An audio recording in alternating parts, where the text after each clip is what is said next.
Welcome to Blueprints of Disruption, a podcast dedicated to amplifying the work of the grassroots, sharing their knowledge, and hopefully encouraging others to build power wherever they're at. I am your host, Jessa McLean. This week's episode is all about AI, GenAI to be exact. But don't worry if you don't know the difference. I didn't either until I spoke with Neha and Kim from StopGenAI.com. Now, I had heard rumblings that this rapidly expanding technology was bad for the environment, and I could obviously see the pending problem of widespread job replacement. But I had no idea just how detrimental GenAI is to our communities. It's no wonder the world's technocrats are desperate to incorporate it into everything we do. On top of educating people on the perils of GenAI and how to avoid it, our next guests also share some really creative approaches to mutual aid.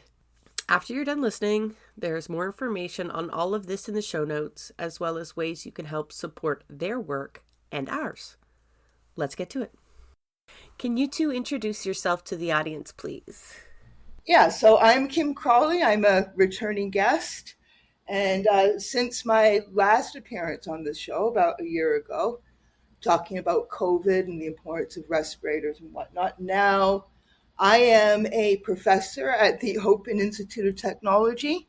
And well, we'll see how much longer I'm on their faculty. And I teach enterprise cybersecurity to master's students there.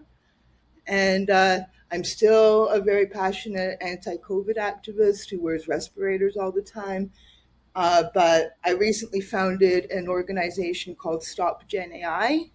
And my friend Neha here is a very important member of that organization. And so our objective is to counter the menace of GenAI. And so the most important defensive measure immediately right now is for us to raise mutual aid funds so that we can financially support people who have been thrown into poverty because our oligarch overlords think that they can replace all human labor with GenAI. Yeah, hi, I'm Neha. I currently work as a machine learning software engineer, and I am aware of the fact there is good purposes for AI, but GenAI is not one of them. The fact that it takes the work from creatives and violates copyright is incredibly unethical to me. And I feel there's not enough people in tech speaking out about the harms of GenAI, and that's why I chose to join the Stop GenAI organization to be a voice for those creatives. And I myself am a hobbyist creator. I create watercolor paintings and do pencil sketches, and I see so much value in that, and art is such an outlet for me, and everyone deserves to still have that and not be replaced by GenAI. I myself as well am also an advocate for COVID prevention. I've suffered from long COVID symptoms for over a year now, and still continuing to see my friends and family minimize COVID while I'm suffering alone is very hurtful, and I want to be a voice in that space as well. Well, thank you both for joining me, and you're about to take me to school a little bit because I do not know the difference between AI and GenAI. Can you, one of you two, give us a broad overview, for the lay person, what that means and why specifically it's more harmful than AI? Yes, so in the past, I have done research using machine learning, which is a subfield of AI, to predict diagnoses of healthcare, and I was basically given permission to use an anonymized patient data set, which included a bunch of different features, including different patient demographics, their medical test results, and so on. And this was essentially inputting it into a machine learning model that's all coded up, so I didn't need to write any of the code for the model per se. I just imported the library and used that model to predict the diagnosis. So this type of machine learning is very useful for many different applications, and it's the fundamentals of it. It's based on math and calculus and linear algebra, and doesn't steal from anyone. It's just any data that's inputted into the model. I take good care to ensure that it was collected with consent, But where GenAI is different is that it's regurgitating creations, quote unquote, based on information that exists. So it's beyond just analyzing the data and coming up with predictions. It's actually generating its own thing, and that leads to hallucinations. It uses so much more energy, and in so many ways is bad environmentally, stifling creativity, and so on. And that's why I think it's important to make that distinction, because everyone's like, oh, like AI is so bad, and they generalize it, but I think giving that distinction and educating more people, especially around AI ethics, is so important, especially now. Absolutely, because I'm starting to see, pushback against AI. It's not the strongest narrative at the moment, right? Like I shared a CBC article with you folks just before we recorded, but our national broadcaster is hyping it up. Our prime minister is saying it is the future of technology, but on top of the loss of creativity that hopefully we can expand on a little bit, there's the concerns of job replacement. But at the same time, even people who know these trappings exist, almost everything that we use has this AI feature. It's offered, it's something you can turn on or off with certain applications. I don't even know when it's being used, to be honest, in all of the applications that I end up using throughout my day. And it's hard to know how to approach that day to day. Like, what can folks be doing to be more cognizant of what they're using and whether or not that's harmful? I have gone to great lengths to rid my everyday life of GenAI. We'll get into it later, but my main motives for avoiding GenAI are not wanting to contribute to, immense environmental destruction, not wanting my privacy to be evaded by these big tech corporations. Basically, I think of GenAI, I think of the world being set on fire and people's brains atrophying. That's another reason why I avoid GenAI, because GenAI has been proven to atrophy people's ability to think critically and to come up with new ideas on their own. Like basically it kills a part of your brain if you keep using it. So what do? I had Windows 11 on my laptop for the longest time, and I have Windows administrative experience. So every time there'd be a new Windows update and it would make Microsoft Copilot. Microsoft Copilot is a Microsoft application of GenAI, and it has this really nasty feature called recall that takes a snapshot of what you're doing on your computer every 10 seconds or so and shares it with Microsoft. So that's really disturbing. So I would go into the Windows registry and I would do what I had to do to get rid of Copilot every time there was a new Windows update. And then eventually I came to the conclusion of I can't keep doing this. Microsoft is going to keep shoving Copilot onto my computer if I keep using Windows 11. And this is an uphill battle. I thought I needed Windows for PC gaming, but it turns out that all of my favorite Windows games are well supported in Linux now. So I got rid of Windows 11 and I installed Ubuntu Linux, which is a type of Linux. There's not just one Linux operating system. There are hundreds of Linux operating systems. So the one that I have on my laptop is called Ubuntu. And then there was my phone. And I had an Android phone, like a lot of people do. And Google kept trying to shove Google Gemini onto my phone, which was very disturbing for me.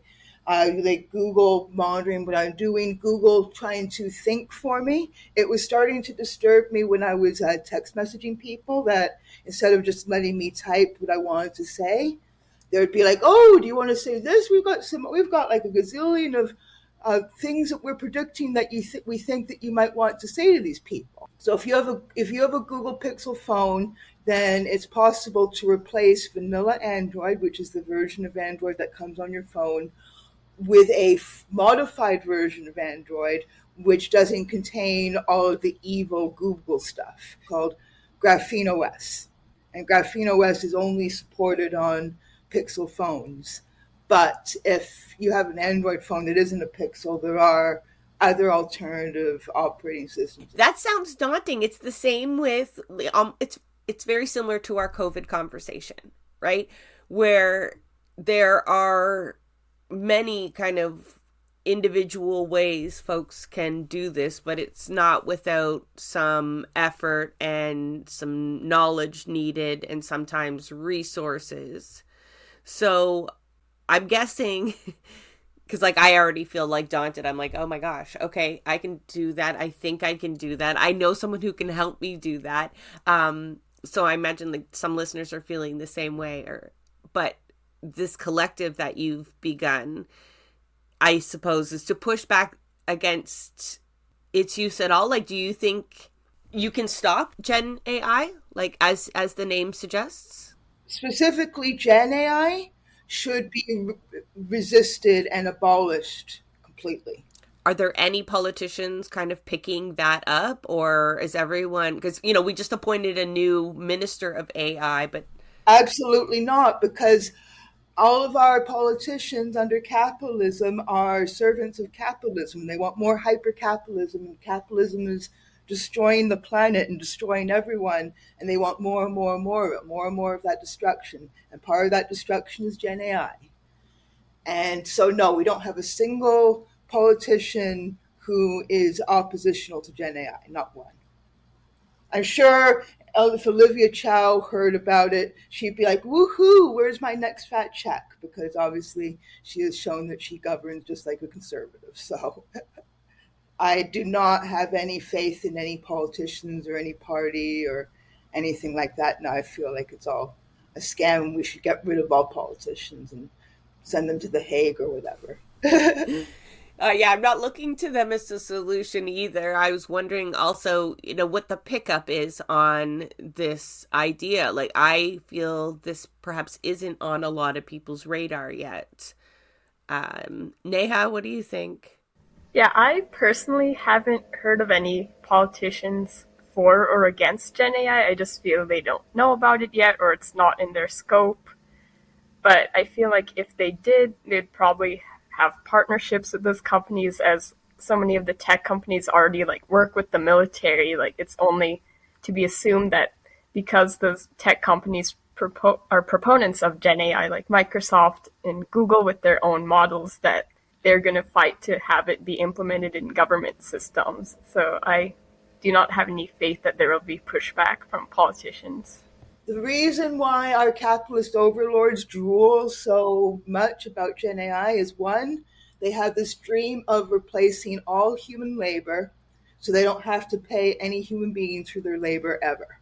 That is their dream. And they might sometimes lie and say, no, we're just trying to make you productive. But then sometimes their mask slips and they make it clear that, yes, we're trying to replace every single one of you. And in a world where as proletariat, we need our labor income in order to survive, that has absolutely devastating consequences to think about. And it doesn't matter. I went into the programming subreddit and I was talking about, for instance, O'Reilly Media is now pushing this bullshit. A lot of the programmers were seeing eye to eye with me. But then there are also a lot of programmers who are saying, oh, but my job is safe because I've seen what Gen AI does and it can't replicate what I do. It just produces nonsense code that we always have to fix. So our jobs are secure. And then I said to them, no, you're incredibly naive. It doesn't matter how lousy the quality of presumably Gen AI generated code is. They will still want to replace you with it. It doesn't matter how much stuff gets blown up because of it. Just to make it clear to listeners, Gen AI is not smart. Gen AI is not smart. It's not intelligent. It's not making inference. We human beings, we think of words and concepts and ideas, and we think about it, and we have like a thinking process. That's not what Gen AI with large language models does. You probably remember when Google started putting autocomplete in their search bar like 20 years ago or like 15 years ago. And you could type something like, for instance, Toronto is. Yeah, some people have fun, you know, figuring out what the most popular response is. Exactly. And it could auto-populate with Toronto is capital of Canada. And we know that Toronto is not the capital of Canada, but it's a popular misconception. So very likely autocomplete could suggest Toronto is capital of Canada, right?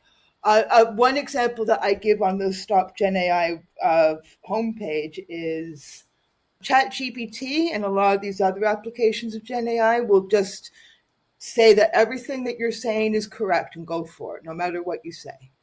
Because it's just imitating language. It's not thinking, it's not smart, it's just imitating language, that's all.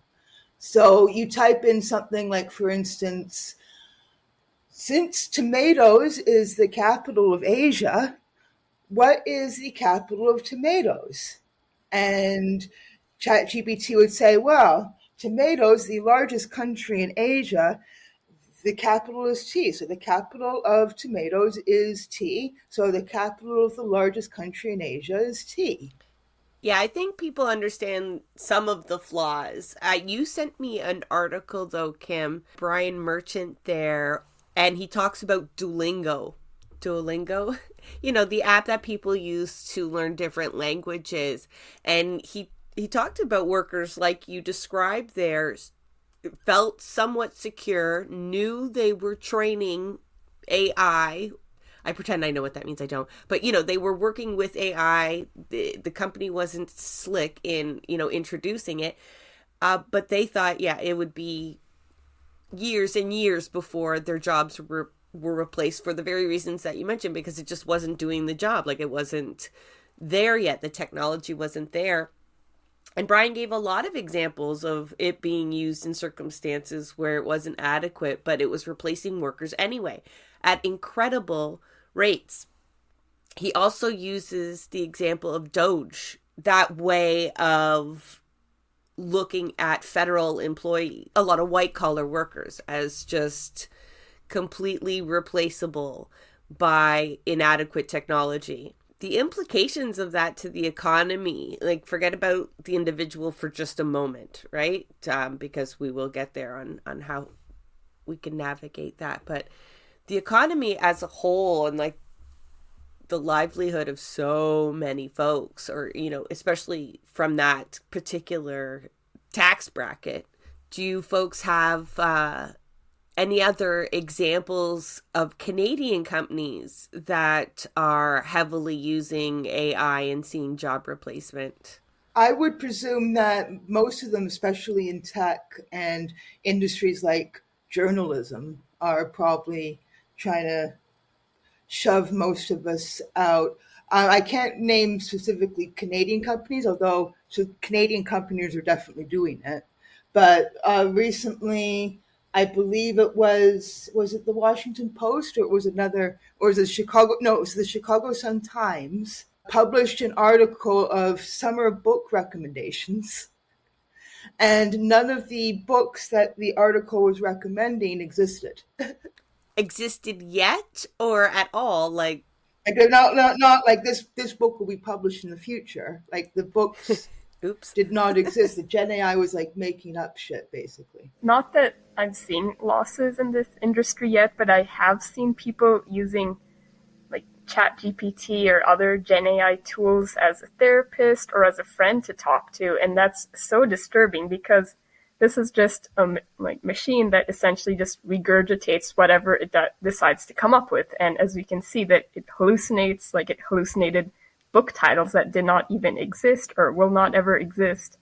And the fact that now people are turning to these tools for major life decisions and crises is something we should be very concerned about, because this is just a regurgitator machine. It has no qualifications on giving advice or anything.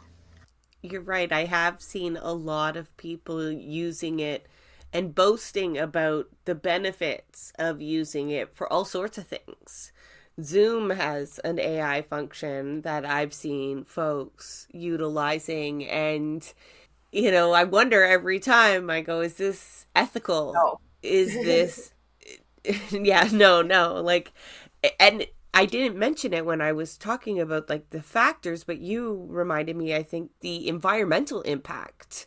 I think folks just know it takes up more resources for some reason, but like, can you just, again, for the layperson, why is AI and Gen AI so resource heavy?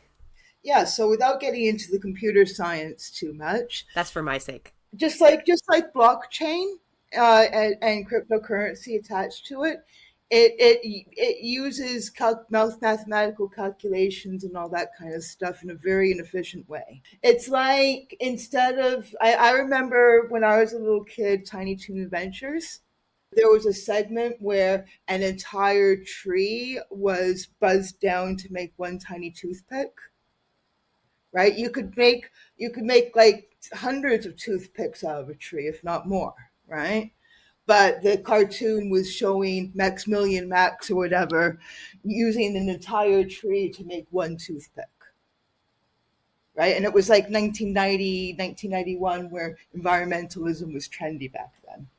So that's kind of the computing thing for how Gen AI uses computing power. Good computer programmers will brag about how efficient their code is, how they can get a good software application to a good programmer is you fulfill your objectives for that computer program with as few lines of code as possible, right? You don't have a lot of extraneous lines of code that aren't producing something useful, right?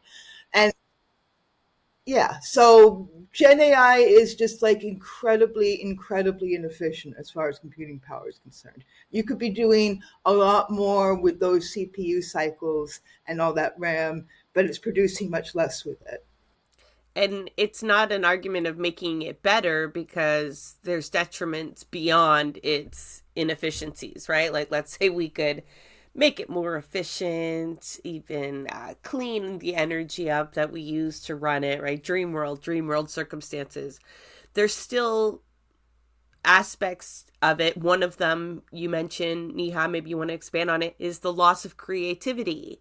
I'm a hobbyist artist. That means you make art without selling it. Is that right?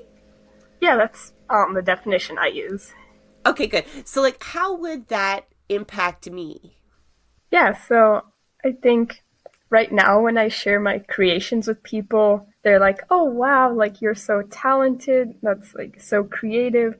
And I think if there is a chance that Gen AI art, quote unquote, got better and was able to replicate human created art better, I think the wowness would go away, and then kind of the appeal of having artistic or creative hobbies would go away as well. And I like the quote, "The earth without art is would just ring so much more because we need human created art, especially now more than ever. Here's why, even if you do not make money from your art, you should be concerned.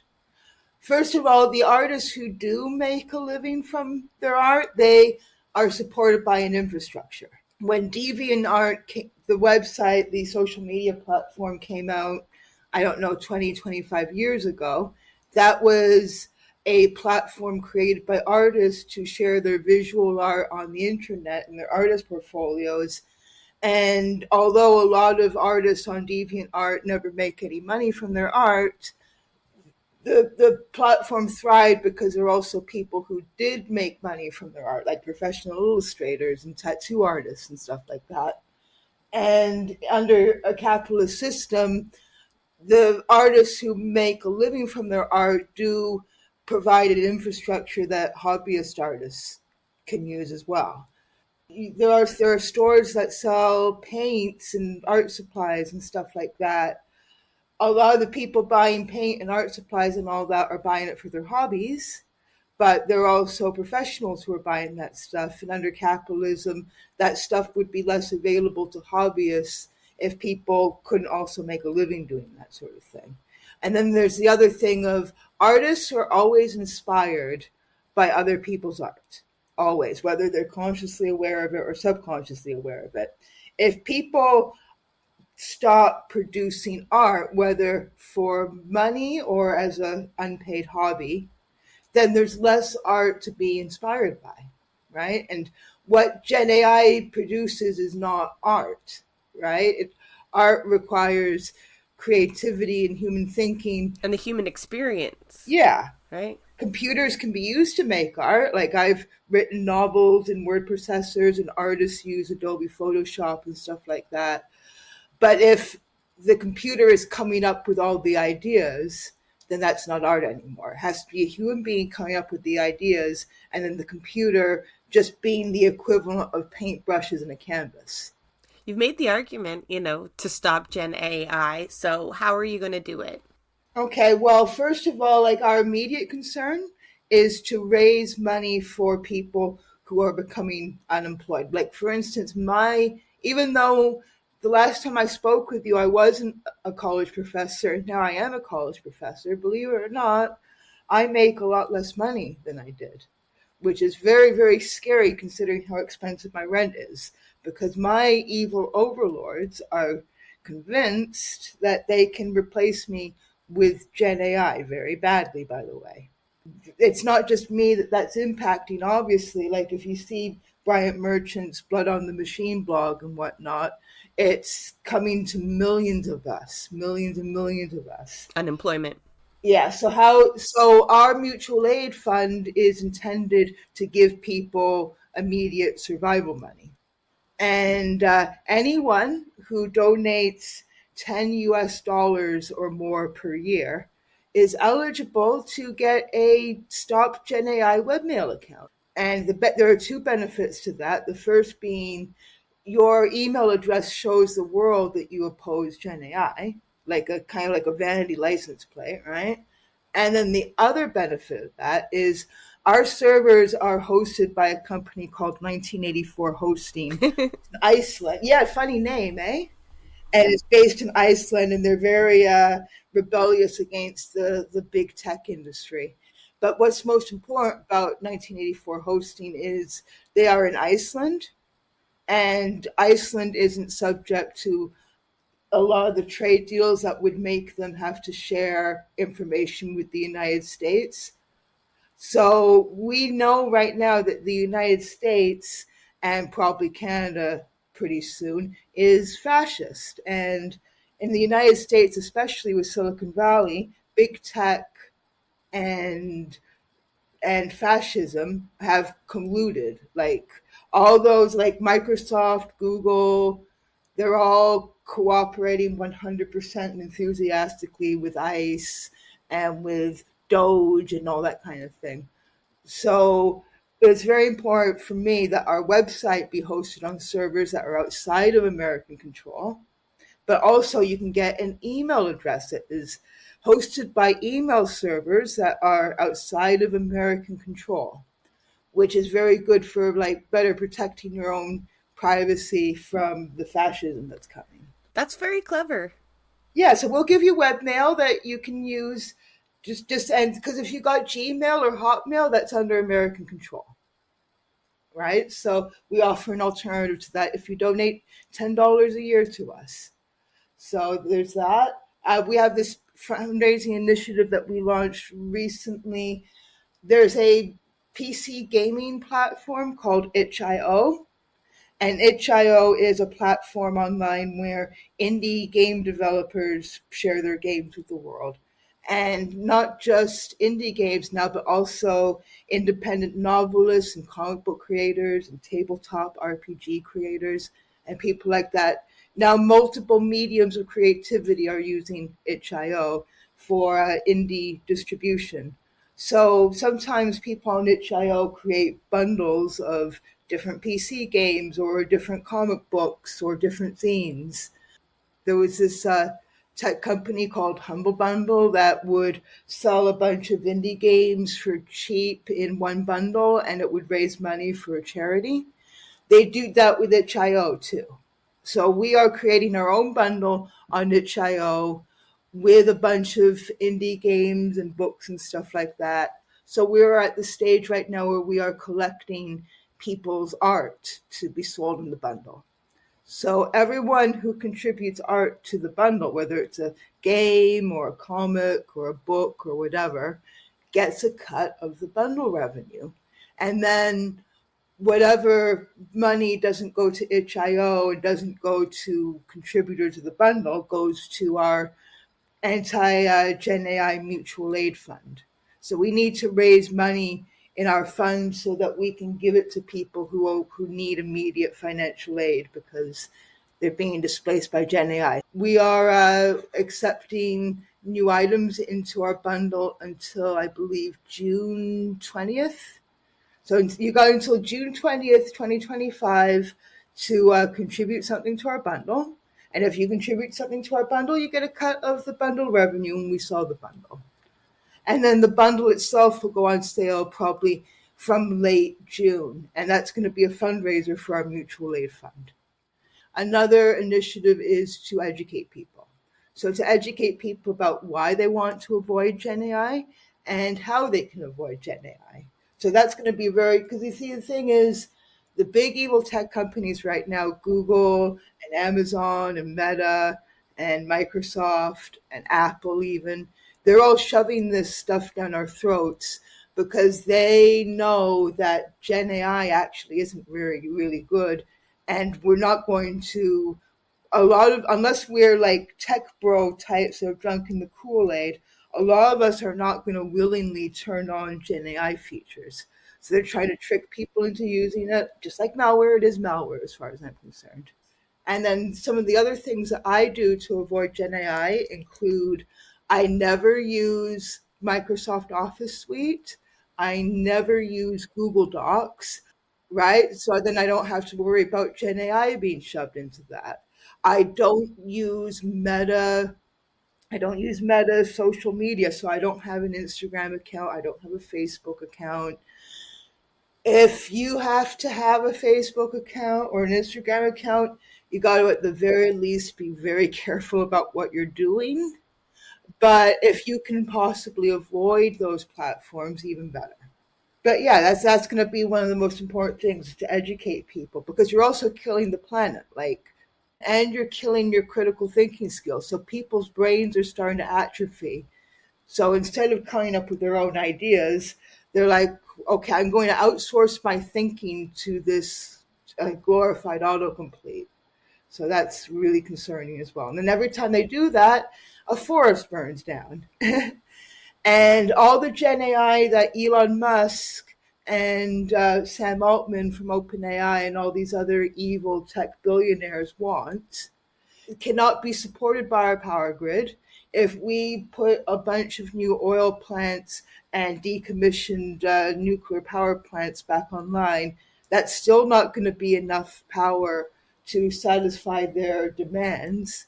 So what we're going to see is parts of our power grid black out here and there. If we all remember the great blackout of August 2003, those of us who were... I do.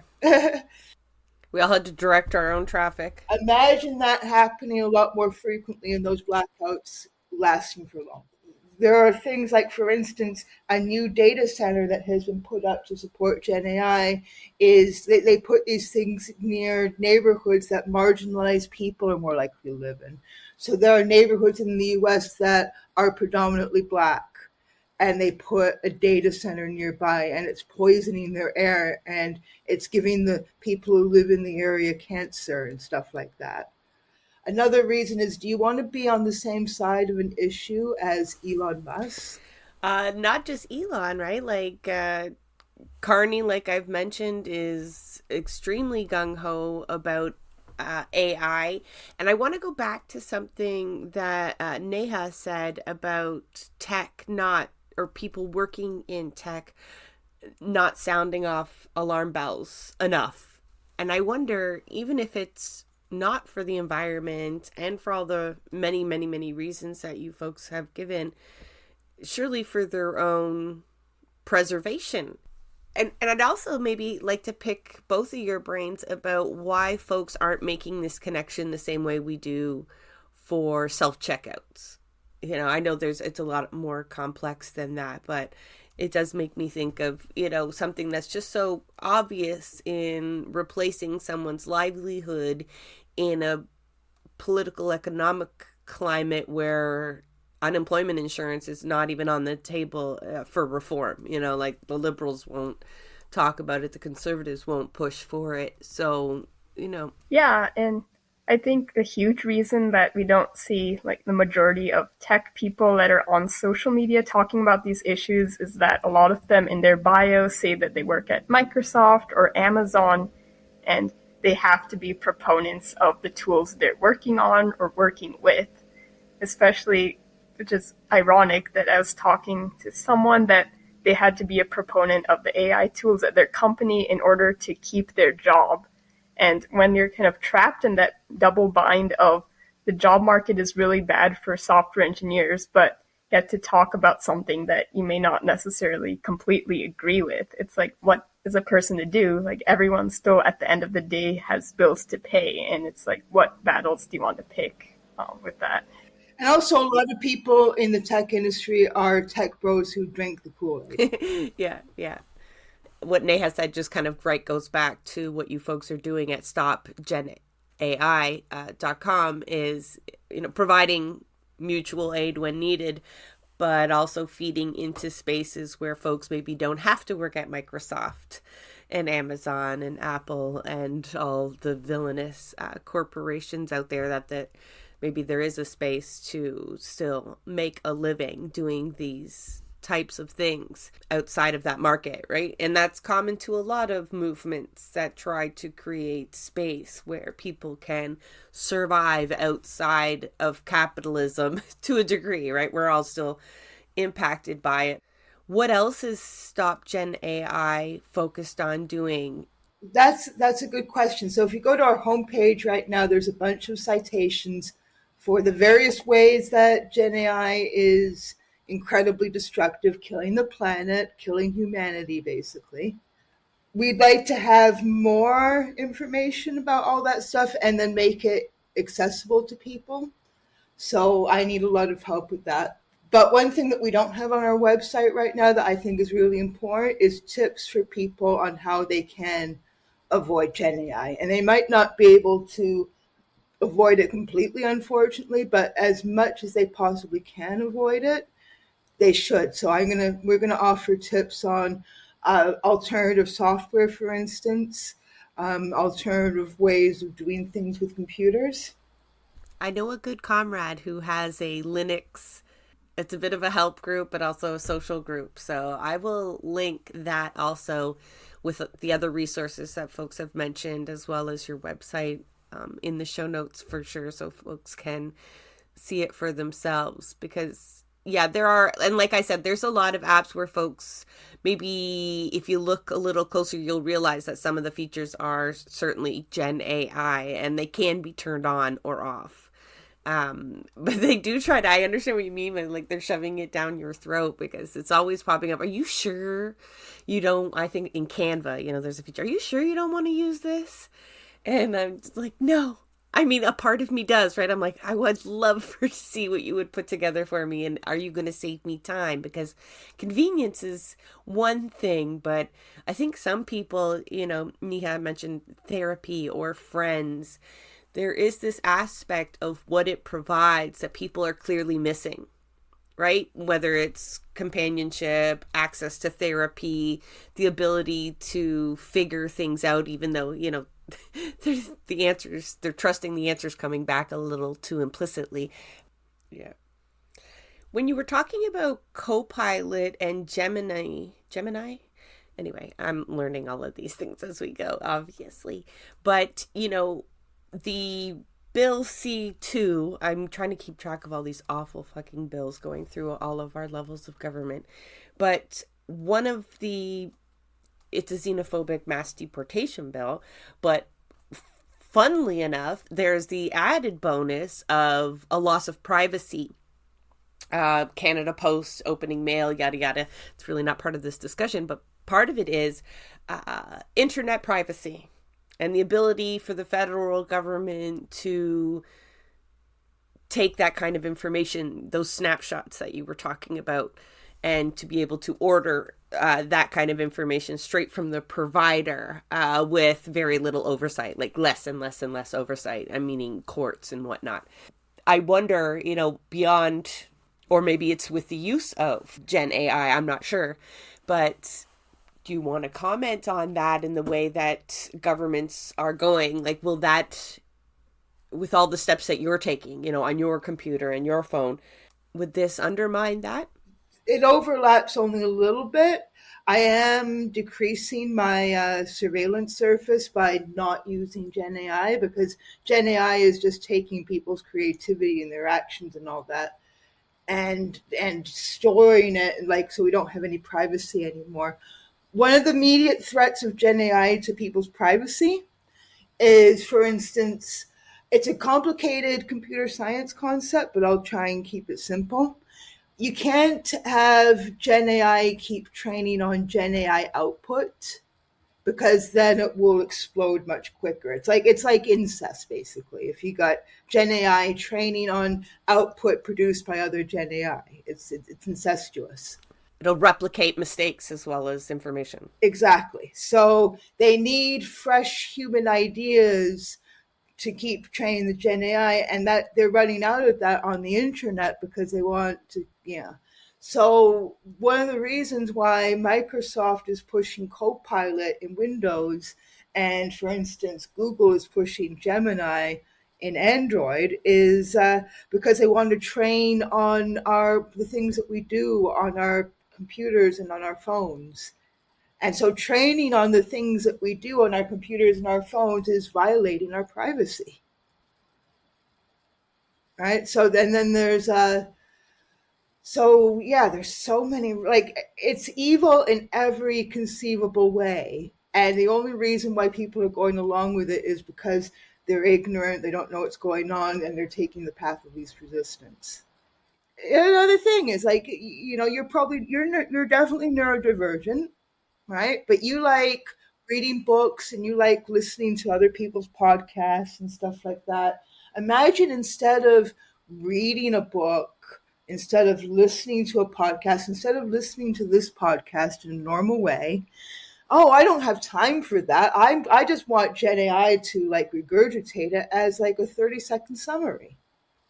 So first of all, you're losing a lot of the information and the context from the book or the podcast or the movie or whatever. And then secondly, the way that the GenAI could be summarizing it could be inaccurate. Or biased. Yeah, you're losing a lot of context and ideas that you could have gotten if you listened to the podcast in a normal way. That's why I don't edit a lot of what the guests say, because sometimes I feel like, oh, maybe they're repeating themselves. Maybe this information isn't important. Like, I might think it to myself, but then I'm like, but I shouldn't be that filter. I will let the audience decide. Or maybe, when you look at the bigger picture, this was a very important point to them, to somebody else. And so I generally just leave it all on there, even when I feel that way. And I feel like that I always question that, like, those results that you get, there's a certain filter to decide what 30 seconds, like how you summarize something. You leave a lot out.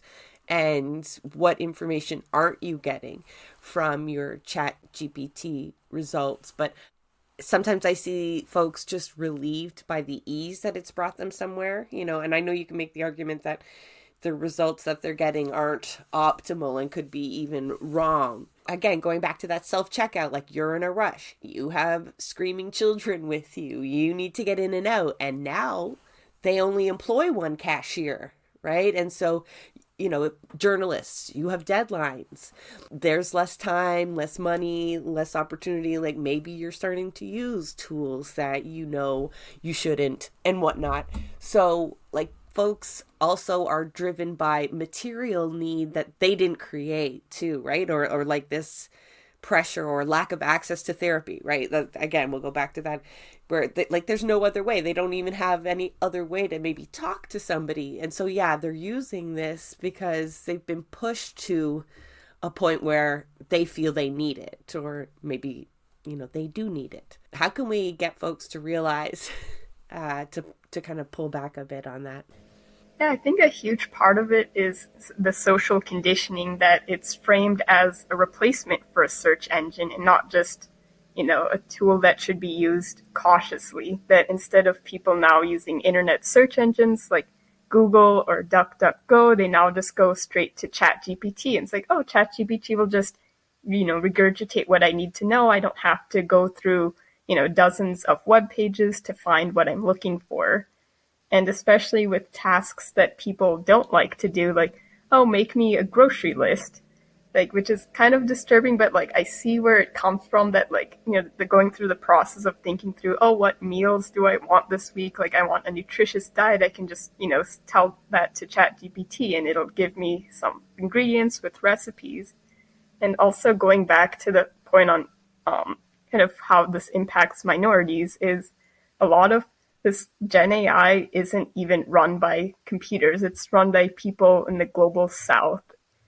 And there was recently one company that Microsoft invested in, and they weren't doing so well. And it turned out that their chatbots were just people in India, like, giving the responses. So not only is it impacting like marginalized communities with the data centers polluting their air, but literally what's running or powering the tool could be, these people from the global south and developing nations across the globe, which continues to highlight why Gen AI is so bad. Yeah, no, I started off, I think, in my notes with like 3 points as to why Gen AI is bad, and my notepad is now full with arrows and subpoints, and like I don't think there's much arguing it. I think the question just still sits with, how do you get more folks to come around, to understanding not just the harmful nature, because then there's a step beyond that, right? Even once we realize there's climate catastrophe is here, is like they need to know how, in as easy way as possible, they can play a role, right? Because people are overwhelmed too with many other battles on the horizon or already here, right? So I think sometimes when folks point out that one, especially the one thing that's people were kind of getting excited about, it was accessible to everybody and it seemed to be, boosting their productivity. And then they're told, actually, this has all the same trappings as many of the other things that you've had to battle. So scrap it. It's like your family finding out there's just one more thing to boycott, one more corporation, one more thing we can't do because of X, Y, and Z and the system that we're living under. So I guess the idea is to point people again back to StopGenAI.com. Check the show notes for sure for many ways to engage with these folks and to help with the fundraising activities or get involved yourself. Are you onboarding volunteers? Absolutely. All you got to do, the information is on our website, StopGenAI.com. But if you find my email address or my Signal username and message me, that's all it takes. And there is a document of shared values that people in our group have. The most important shared value, other than being against Gen AI, is you have to be anti-capitalist. Because capitalism birthed Gen AI, and so you cannot effectively oppose Gen AI if you're not anti. Now, you and I, because we're leftists, we know, for instance, that liberals are not left and stuff like that. And we know that, Marxist Leninists have debates with Trotskyists and stuff like that. We're not so picky about your flavor of anti-capitalism, whether you're a communist or anarcho-communist or Marxist, but you have to be anti-capitalist in some way. I'm feeling that requirement. I feel like a lot of even climate justice organizations are like getting there, Yeah, you cannot be okay. You cannot tolerate any amount of capitalism and be a member of like an environmentalism organization or Stop Gen AI. Yeah, because capitalism is the cause of these problems. Absolutely. And then we know what the problems with like social democracy and stuff like that, because that tolerates capitalism. So that can be, we also don't tolerate bigotry. We're very passionate supporters of trans rights. We've got lots of trans people in our group, for instance. We're passionate supporters of neurodivergence, and I'm neurodivergent. We've got lots of neurodivergent people in our group. And then another really important value is to support free Palestine. And then a lot of the evil Gen AI shit that Microsoft and Google are doing, they're doing it for the benefit of Israel as well. They're using their Gen AI bullshit partly. They think it's helping them genocide Palestinians. So yeah, it's clear to us you have to be anti-capitalist and you have to support the liberation of Palestine.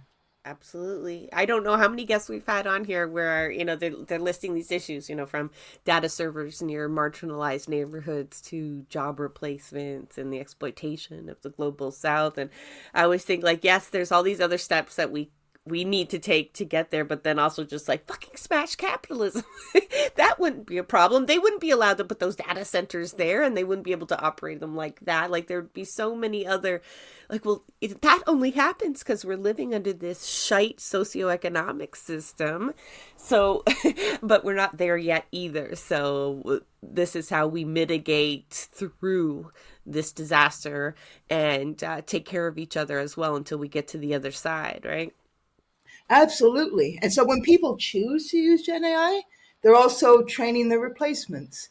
And it's not like we live in a world where people have the things that they need and automation just makes everything better. We live in a world where people depend on their labor income in order to survive. Yeah, I think that article I shared with you mentions Carney planning to up to $15,000 for workers to start training on AI. And I thought that's pretty cheap. Some people will look at that and go, $15,000. Well, like I can get a lot of training done with that, but you are training your replacements. And so that is actually quite cheap for the feds to invest $15,000 one year with the possibility of replacing a few people's jobs by the time that year is done. So, again, yeah, it happens a lot faster than people expect it. So I'm glad that you folks came on here to help, raise the alarm and the profile of the issue. Neha, do you have anything you want to say before we sign off? Yeah, I'm seeing a lot of parallelism with different issues. Like there's very similar trend regarding taking COVID-19 seriously that nowadays it's not very common to like wear a respirator in public and continue to avoid COVID, that now the norm is, hey, like we have vaccines, like it's fine, despite the fact that there's so much research that shows that COVID-19 affects every organ in the body the same way. There's so many articles and research around how GenAI impacts the environment. And it's easy to just, use GenAI like everyone else, be unmasked like everyone else. And that is an internal barrier to overcome that, we all want social approval, but doing the right thing is so hard. And, just educating yourself and even taking little steps, step by step, you don't have to, do everything at once, and just slowly kind of condition yourself to be like, hey, like this is the right thing despite what everyone around me is doing. That is a wrap on another episode of Blueprints of Disruption. Thank you for joining us. Blueprints of Disruption is an independent production operated cooperatively. You can follow us on Twitter at BP of Disruption. If you'd like to help us continue disrupting the status quo, please share our content, and if you have the means, consider becoming a patron. Not only does our support come from the progressive community, so does our content. So reach out to us and let us know what or who we should be amplifying. So until next time, keep disrupting.